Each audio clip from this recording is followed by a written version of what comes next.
Hi, welcome to the pitch. Today, our group 64, we're gonna talk about Starbucks. And our group members is me, Haidang Ho, and Ki Tan Trung Trung, Hi. and Queen James. Hello.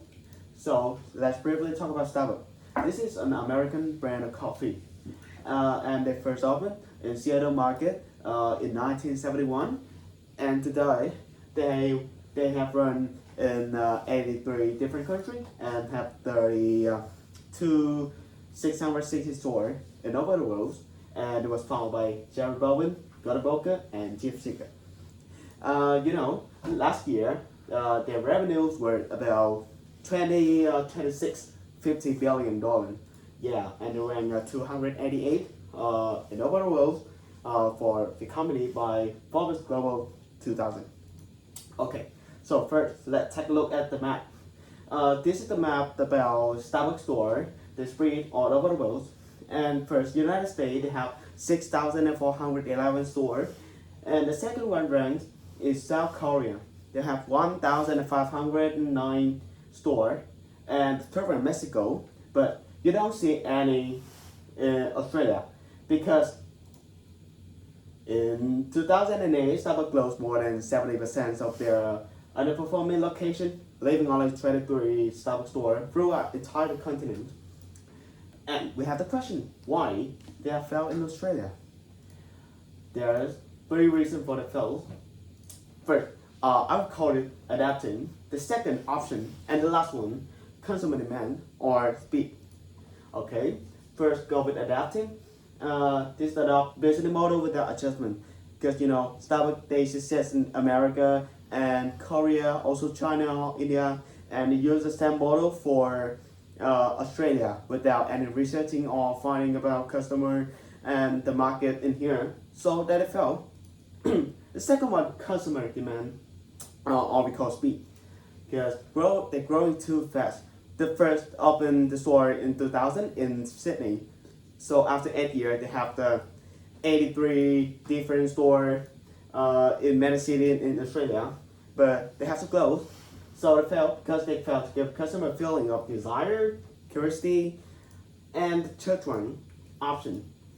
Australia is the one of the biggest coffee market in the world, and they have a lot of local coffee shop because they're traditional coffee. And Australians also have more than one option, like their favorite brand of coffee, like Jasmine Coffee and Peaches Coffee. And the last one, the taste and price. Starbucks coffee also sweetened more than traditional coffee in Australia, and the price a little bit higher because Starbucks also follow the premium price strategies. So Starbucks also have 7 different P's, but the most important one is product. So now I gotta hand it to Sung to talk about our solution for Starbucks. Yeah. Uh, as Gwen said, product is the most important problem about the value of Starbucks. And then they have to have a specific plan to solve this problem. According to the pre-purchase decision making step, the first step is need recognition. This means when customer wanna buy something, they need to know about the brand and the characteristic of that brand. Therefore, Starbucks need to make Australian customers feel comfortable about the brand and try to make it become the Australian brand.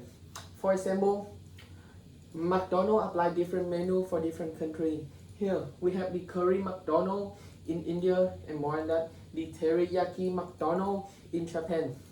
So that can be a Australian Starbucks too.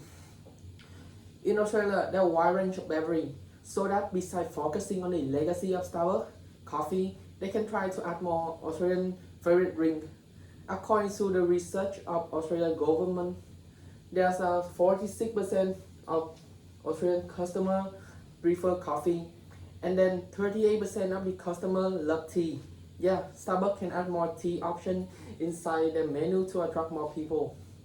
Finally, after adding more Australian favorite drink inside the menu, Starbucks now have more enough customer to introduce a new style of coffee. According to the CNBC, Australian customers prefer the less sweetness coffee than what Starbucks are serving, so that the new style of Starbucks is necessary. Starbucks cannot just introduce new style of coffee right away without customer, because the more customer know about Starbucks, the easier the new style of that coffee will spread over in Australia. And now I will pass to Quinn. So, Starbucks in Australia has a lack of understanding of local culture, and they did not focus on their consumers' demand. As we mentioned it before, the tastes of Australia are way different than Americans, as they experience the coffee culture before Starbucks. So, Starbucks should fund the expectation of their consumers about the products, such as taking a survey online and providing free sample for their consumers. Furthermore, according to Wakeham 1975, development service and the creation of technology to deliver service are the equivalent of productions to meet the future demand. In addition, Starbucks should continue its current customers' relationship management procedures. They should take this opportunity to revisit distribution and promotion decision to maximize potential in the near post-COVID-19 markets.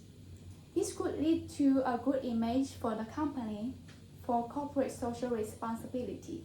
Overall, a service product comprises all the elements of service performance, both tangible and intangible, which can play an essential role in creating value for customers. That's all for today. Thank you for watching. Thank you. Bye. Thank you for watching. Bye.